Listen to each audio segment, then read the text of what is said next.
मम्मा, जी इस बच्चा। वेडनेसडे एक अक्षय तृतीया है, तो क्या हम गोल्ड खरीदने जाएंगे? बिल्कुल जाएंगे, लेकिन आपके दिमाग में सवाल कहाँ से आया कि अक्षय तृतीया है और हम गोल्ड खरीदने जाएंगे? इंस्टा पे और यूट्यूब पे बहुत ज्यादा आ रहा है कि अक्षय तृतीया के दिन गोल्ड खरीदना चाहिए, तो इसलिए मैंने सोचा आप मुझे कुछ दिलाओगे शायद।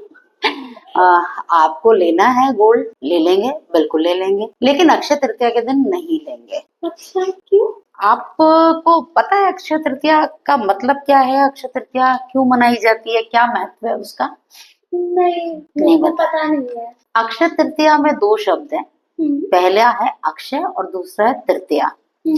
तृतीया तो संस्कृत का वर्ड है, 3 नंबर का मतलब तृतीया, यानी हिंदी तिथि के अनुसार से उस दिन 3 तारीख की डेट है। हिंदी तिथि के हिसाब से 3 तारीख की डेट है। और अक्षय का मतलब होता है जो चीज कभी खत्म ना हो, जो चीज कभी खत्म ना हो, दैट इज अक्षय।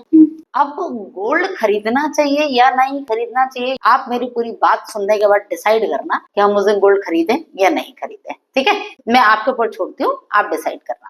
अब अक्षय तृतीया क्यों मनाई जाती है आपको पता है? अक्षय तृतीया ना हमारे सनातन धर्म में कुछ तिथि होती हैं, कुछ डेट्स होते हैं, या ऐसे कहें कुछ त्योहार होते हैं जो सर्व सिद्ध मुहूर्त होते हैं। हाँ, सर्व सिद्ध मुहूर्त में क्या होता है, आप जो भी काम करोगे उसका रिजल्ट आपको मल्टीपल्स होके मिलता है।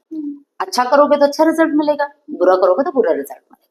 अगर आप उस दिन झगड़ा करते हो, किसी को अब्यूज करते हो, किसी का दिल दुखाते हो कुछ, तो आपका जो नेगेटिव वाला पोर्शन है ना वो बढ़ जाए। और अगर आप पॉजिटिव काम करते हो, कुछ अच्छे काम करते हो, तो उसका फल भी आपको अच्छा ही मिलेगा, अच्छे रिजल्ट्स मिलेंगे। तो वो जो सर्व सिद्ध मुहूर्त है उसमें आपका होली, दिवाली, आपका नवरात्रि, गुड़ी पड़वा है, दशहरे का दिन है और अक्षय तृतीया है। ये जो 5 मुहूर्त होते हैं ये सर्व सिद्ध मुहूर्त होते हैं पूरे साल के। क्यों ये दिन सर्व सिद्ध मुहूर्त क्यों कहा जाता है इसको?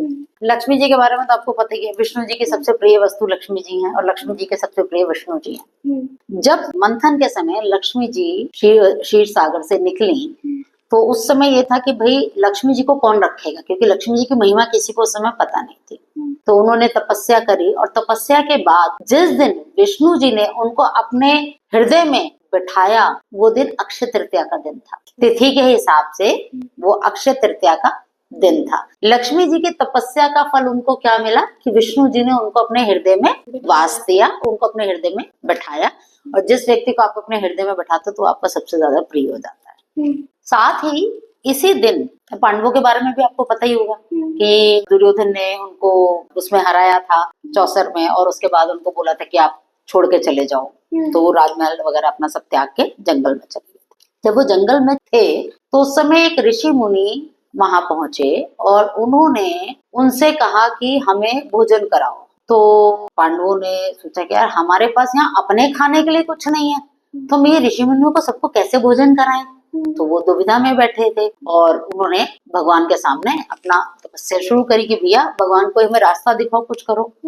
तो उस समय सूर्य देवता ने उनको एक पात्र दिया।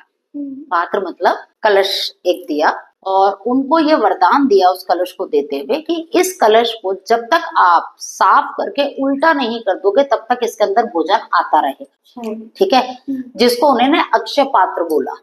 ठीक है, अक्षय मतलब जिसका कभी क्षय नहीं होता, जो कभी खत्म नहीं होता। अक्षय पात्र मतलब उस पात्र में भोजन हमेशा रहेगा, वो कभी खत्म नहीं होगा। अगले दिन आप सुबह उठोगे उसको फिर सीधा करोगे तो वो फिर खाने से भर जाएगा। तो उन्होंने कहा ठीक है जी। उसके बाद जब पांडवों को उन्होंने अक्षय पात्र दिया तो वो जो दिन था जिस दिन वो अक्षय पात्र दिया गया वो दिन यही अक्षय तृतीया का दिन ही था। तो इसका मतलब अक्षय तृतीया का मतलब जो चीज कभी क्षय नहीं होती, जो चीज कभी खत्म नहीं होती। तो उनको जो पात्र दिया गया उसका नाम अक्षय पात्र था और इसी दिन वो पात्र पांडवों को सूर्य देवता ने दिया था। इसके अलावा ये दिन इम्पोर्टेंट एक और कारण से है। सुदामा और कृष्ण जी की दोस्ती के बारे में तो आपको पता ही होगा, पता है ना? सुदामा जी गरीब परिवार से थे, उनके पास खाने पीने के लिए जैसे पता ही आपको, और कृष्णा जी तो कृष्णा जी हैं। फिर एक बार कृष्णा जी का जब वो बड़े हो गए, अपनी गुरुकुल की पढ़ाई वढ़ाई सब कर ली, तो कृष्ण जी अपना राज्य संभाल रहे थे। तो सुदामा जी बहुत गरीब थे, तो उनकी पत्नी ने उनको बोला कि आप अपने दोस्त की बात करते हो कि कृष्णा मेरा दोस्त है, कृष्णा मेरा दोस्त है, और आप इतनी गरीबी में हो, उसको खबर भी नहीं है, तो आप क्यों नहीं जाके उससे मदद मांगते हो? हमारे को खाने के लिए आले पड़े हो, हम बस खाना नहीं है तो हम कैसे गुजारा करें? आप अपने दोस्त से जाके मिलो, बात करो, तो उससे कुछ हेल्प लेकर आओ। तो सुदामा जी ने कहा चलो ठीक है जाता हूँ। पहले तो जाने को तैयार नहीं थे, लेकिन पत्नी का प्रेशर और वो सब चीजों से वो गए। जब वो जाने लगे तो उनको ये लगा कि यार मैं अपने दोस्त से इतने सालों बाद मिलने जा रहा हूँ और मैं खाली हाथ जाऊंगा। तो उन्होंने क्या किया, उनके घर में चावल रखे थे थोड़े से, तो वो अपने दोस्त के लिए वो चावल ले गए, अपने घर से खरीदे नहीं उन्होंने, वो अपने घर से ही चावल लेकर चले गए साथ में। और वहां उन्होंने रास्ते में सोचते सोचते यही कि भाई मैं अपने दोस्त से मिलने जा रहा हूँ और बड़ा खुश हो जाएगा ये वो, जैसे वो अपने मन में सोचते हुए गए। और वहां जाकर वो अपने दोस्त से मिले और उसके बाद आपको पता ही है कृष्णा जी ने कैसे उनको सब कुछ करते, वो तो आपको मालूम। जिस दिन कृष्णा जी ने उनको वो धन दौलत शौहरत महल सब कुछ दिया, वो दिन अक्षय तृतीया का ही दिन था। मतलब सबको सब कुछ मिला, लेकिन कैसे मिला? तपस्या से, प्यार से और मेहनत नहीं है, इसमें मेहनत नहीं है, आपकी फीलिंग्स सामने वाले के लिए, आपके अंदर जो समर्पण का भाव था। सुदामा जी के अंदर समर्पण का भाव था अपने दोस्त के प्रति, प्यार था। पांडवों के मन में क्या था? हमारे पास सामर्थ्य नहीं है तो हमें भोजन कराने के लिए सामर्थ्य चाहिए था। लक्ष्मी जी ने क्या किया? तपस्या करी। तो इसका मतलब वो दिन किस लिए इम्पोर्टेंट है? दूसरे लोगों के लिए प्रति आपका सेवा भाव, आपका प्यार, आपकी तपस्या, आप उस दिन जब ये करते हो तो इसका फल आपको लाखों गुना मिलता है।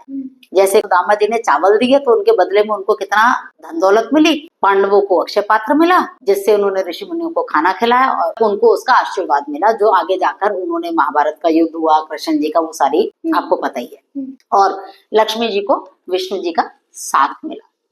तो अक्षय तृतीया इसलिए इम्पोर्टेंट। ऐसी बहुत सारी और भी चीजें हैं अक्षय तृतीया से जुड़ी, वो फिर अगर मैं भी आपको समझाने लगूंगी तो आपको बहुत टाइम खराब हो जाएगा। थोड़ा बहुत जो मैंने आपको बताया ब्रीफ में, तो ये सब तो आपने बताया कि अक्षय तृतीया का महत्व क्या है, मतलब अक्षय तृतीया का दिन क्यों मनाया जाता है। बट फिर एज अ स्टूडेंट या एज अ नॉर्मल पर्सन मुझे उस दिन क्या करना चाहिए? किसी की पूजा करनी चाहिए या कुछ करना चाहिए स्पेशल तभी?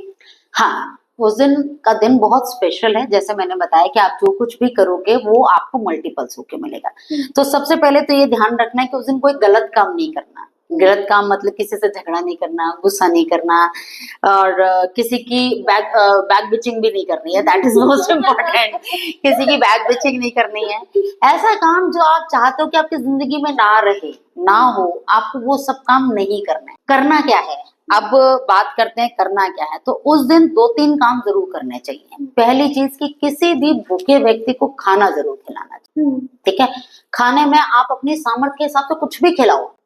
ठीक है, आप अगर आपके पास पैसे नहीं है तो आप थोड़े से दाल चावल खिला दो, दही चावल खिला दो, कुछ भी आप जो आपको लगता है कि यार आप मैं ये कर सकता हूँ, मेरे इतने पॉकेट अलाउ करते हो, उतना कुछ भी किसी भूखे व्यक्ति को खाना जरूर खिलाना चाहिए, पहली बात।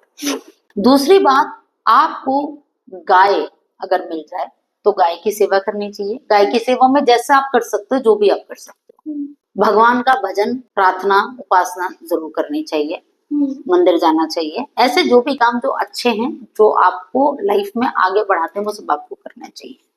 अपने गुरु की सेवा जरूर करें। गुरु तो आजकल तो टीचर्स हैं, तो टीचर्स को कुछ ना कुछ रिस्पेक्ट करें या कुछ उनको गिफ्ट करें, कुछ भी करें, ताकि टीचर्स का आशीर्वाद आपको हमेशा मिलता रहे। क्योंकि गुरु का जब आशीर्वाद रहता है तो आप बहुत अच्छी तरक्की करते हो। आपके जो एंसेस्टर्स हैं, पितृ जो इस दुनिया में नहीं है, उनके निमित्त कुछ ना कुछ भोजन निकाल कर गौशाला में या उनके नाम से कुछ दान करना चाहिए। क्योंकि वो इस दुनिया में नहीं, वो कुछ नहीं कर सकते। आप जो उनके लिए करोगे वो उनकी ब्लेसिंग्स आपको मिलेंगी और जो आपका किया हुआ है उसका फल उनको प्राप्त होगा अगर आप उनके नाम से करते हो। तो आप अपने एंसेस्टर्स के प्रति भी कुछ ना कुछ डोनेशन करो। तो ये तो सारे काम इम्पोर्टेंट। इसके बाद बात करते हैं गोल्ड की। सोना जो धातु है वो ऐसी धातु है कि आपको कभी भी कहीं पर भी आप उसको यूज कर सकते हो। ठीक है, आपकी वेल्थ है। ठीक है, अगर आप गोल्ड खरीदने जाते हो तो आप कैसे खरीदोगे, क्या करोगे? आप पैसे देके। तो आपने क्या किया? एक्सपेंस किया। अपनी सेविंग्स में से, अपने पैसे में से आपने उठा के किसी और को दे दिया। आपने पैसा खर्चा कर दिया। तो अक्षय तृतीया के दिन अगर पैसा खर्चा करोगे तो क्या होगा? फिर हमेशा पैसा खर्च होता रहेगा। एग्जैक्टली। तो हमें सोना खरीदना नहीं होता, उस दिन हमें खर्चा नहीं करना होता। हमें जो चाहिए वो हम अपने पास रखेंगे, किसी और को दे आएंगे? अपने पास रखेंगे। तो हमें उस दिन करना क्या होता है, हमारे घर में जो भी गोल्ड है या हमारे पास जो भी पैसे हैं उसकी हमें, जैसे हम दिवाली के दिन पूजा करते हैं ना, वैसे हमें रख के उसकी पूजा करनी चाहिए। और पूजा करने के बाद उस सामान को एक ऐसे पात्र के अंदर रख कर उसको रखना चाहिए जिससे वो बढ़ता रहे। तो हमें सोना खरीदना नहीं होता। उस दिन हम करेंगे क्या, एक हम इम्पोर्टेंट काम करेंगे सो दैट कि हमारी वेल्थ बढ़े। हम एक कॉपर का या मिट्टी का कलश लेंगे। अब वो हमें पहले से ही हम कल खरीद के ले आएंगे, क्योंकि वेडनेसडे को हमें करना, तो हम कल ही खरीद के उसको ले आएंगे। ठीक है। जब हम पूजा करेंगे अक्षय तृतीया के दिन, अक्षय तृतीया के दिन पूजा का जो मुहूर्त है वो 12 से 1 के बीच में है। दैट इज ऑस्पेशियस मुहूर्त। उस दिन अभिजित मुहूर्त भी है उस समय, साथ ही उस दिन सर्वार्थ सिद्ध योग भी है। तो उस जो 12 बजे से लेकर 1 बजे का जो समय है वो बहुत ही ऑस्पिशियस समय है। तो उस दिन हम 12 से 1 के बीच में पूजा करेंगे घर में अपनी। जो भी हमारे पास सामान रखा है गोल्ड का उसको निकालेंगे और लक्ष्मी जी के सामने उसको रखकर उसकी पूजा करेंगे। उसके बाद हम एक कॉपर का, जैसे मैंने कहा कॉपर का या मिट्टी का हम कलश लेंगे, उसको हम धन लाभ में कन्वर्ट करेंगे। नहीं समझ आ रहा? नहीं समझ आ रहा? देखो बहुत आसान सी भाषा में समझाते हैं। हम करेंगे क्या ये बता देती हूँ बस, ठीक है। उसका रीजन क्या है क्या वो हम उस पर नहीं जाते, हम सिर्फ आपको ये बताते हैं हम उस दिन करेंगे क्या।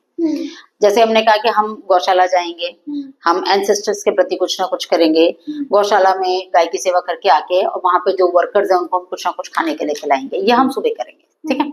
ये सब करने के आने के बाद हम घर आ जाएंगे और 12 बजे से लेकर 1 बजे के बीच में हम अपने घर में अक्षय तृतीया की पूजा करेंगे। अक्षय तृतीया की पूजा करेंगे तो उसमें हमारे घर के जो भी देवी देवता जिनकी हम रोज पूजा करते हैं हम उनकी वैसे ही प्रॉपर तरीके से पूजा करेंगे। उसके बाद हम एक कॉपर का कलश लेंगे, ठीक है, या मिट्टी का कलश, जो भी हमारे पास अवेलेबल होगा हम पहले लाके उसको रख लेंगे। उसके अंदर हम बिछाएंगे पीले रंग का कपड़ा अंदर, और उसके बाद हम उसके अंदर कुछ गोल्ड कॉइन्स या कुछ सिल्वर कॉइन्स या कुछ पैसे जो भी हमारे पास है उसमें से हम कुछ उसमें डालकर उसकी पूजा करेंगे और उस कलश को उठाकर अपने घर के कहीं भी जो स्थान है, जो लाभ स्थान होता है, वहां पर उसको हम रख देंगे सो दैट कि हमारे घर में धन की वृद्धि हो। तो हम ये करें। आपके पास, आपको गोल्ड बढ़ाना है ना, तो आपके पास जो गोल्ड का सामान है आप उस पात्र में रखना और उसको अपने लाभ स्थान में रखना। ठीक है, तो आपका गोल्ड बढ़ेगा। जल्दी से ही आप मैनिफेस्ट कर लेना कि आपको गोल्ड का क्या सामान चाहिए, वो मिल जाएगा। लेकिन अक्षय तृतीया वाले दिन हम कोई खर्चा नहीं करेंगे। हमें जो भी करना है वो हम उससे पहले, 1 दिन पहले ही सारी तैयारी कर लेंगे, सारी व्यवस्था कर। ठीक है, समझ आ गई? चलो फिर हम अक्षय तृतीया के दिन फटाफट पूजा करेंगे। Bye bye.